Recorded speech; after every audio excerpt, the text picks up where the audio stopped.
Hmm. Well, here it is. You're a teacher. You've been a fourth grade teacher at the Mar Vista School. You live on a beautiful cul-de-sac.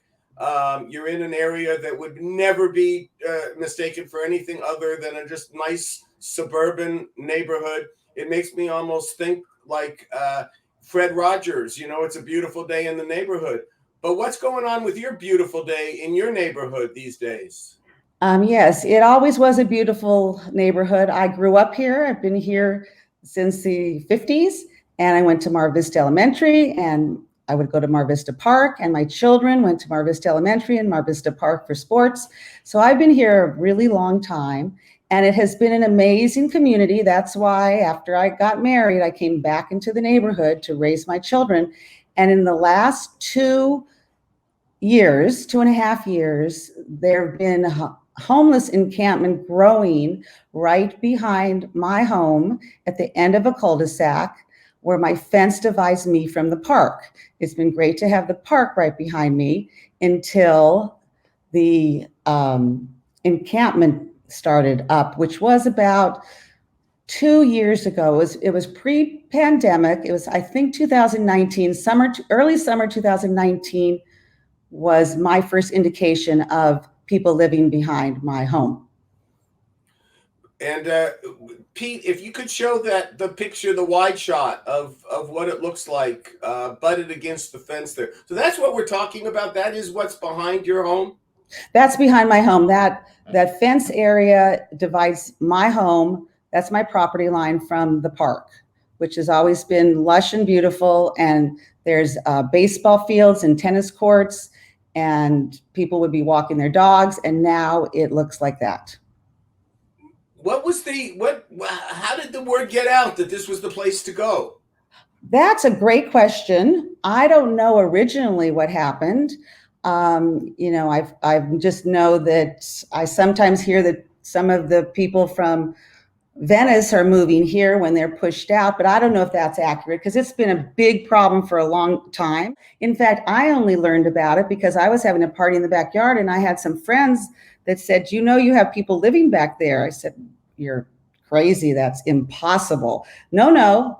I said, well, show me. And we walked around my block, about a 2-minute walk, and there were a few tents up against my fence. Pete, why don't you show everybody? Yes, here's one of your neighbors, yes, and he's making his dinner tonight. That's actually breakfast. Oh, they start early. I would smell food and fire, primarily fire and smoke, all the time. Summer, winter, it wasn't for heat. It was more for cooking, I believe. I would call the fire department because the smoke would come into my backyard and it would be thick. I'd be in my bedroom, which is at the end of the house, and I could smell it and see it.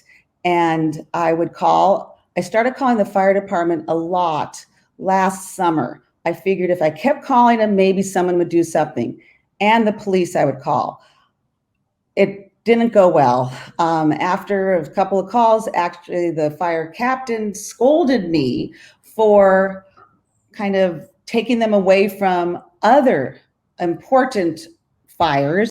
About once every 9 months, it gets cleared out. The city comes, everything's gone. It's amazing. And by nightfall, they start to come back. Question for you: Where's Parks and Rec? Where are the people who manage the park? What are they? Are they pulling their hair out? Are they learn to live with it?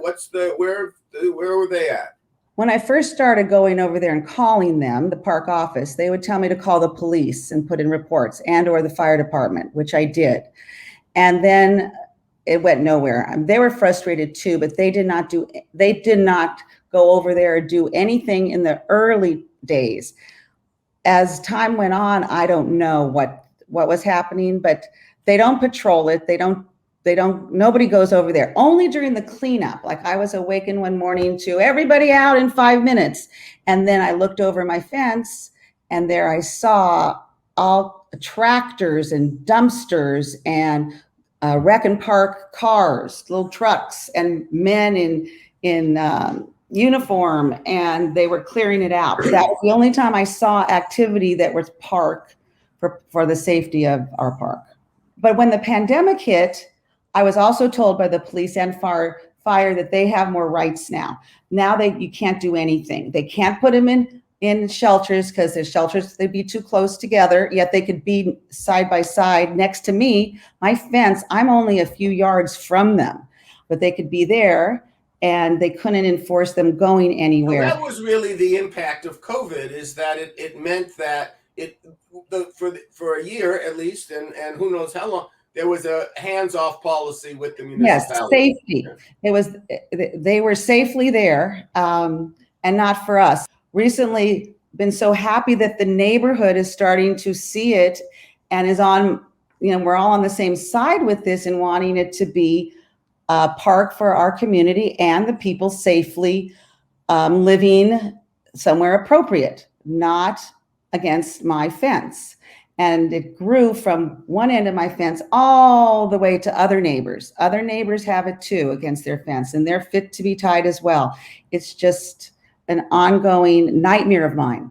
And to get a sense of where this is, we had some photos. We talked to one of your neighbors, and he showed us some photos. This is right near where the ball fields are, right? This is there's yes. sports fields not too far from where you're talking about. The ball field, I would always hear the balls hit the backstop or the bat. Don't hear it anymore. The kids can't play there. They would put their wet sleeping bags and blankets over the bleachers. They would use that area. They now have built against it as well. So that baseball field cannot be used at all. And I mean, I used to walk my dogs behind there. People take walks. That doesn't go on anymore. It's too scary and unsafe and filthy. The filth, it looks, when I first saw it, I thought it was a dump. It looked like there was a dump behind my house. I was shocked. I avoid looking because it's so disturbing.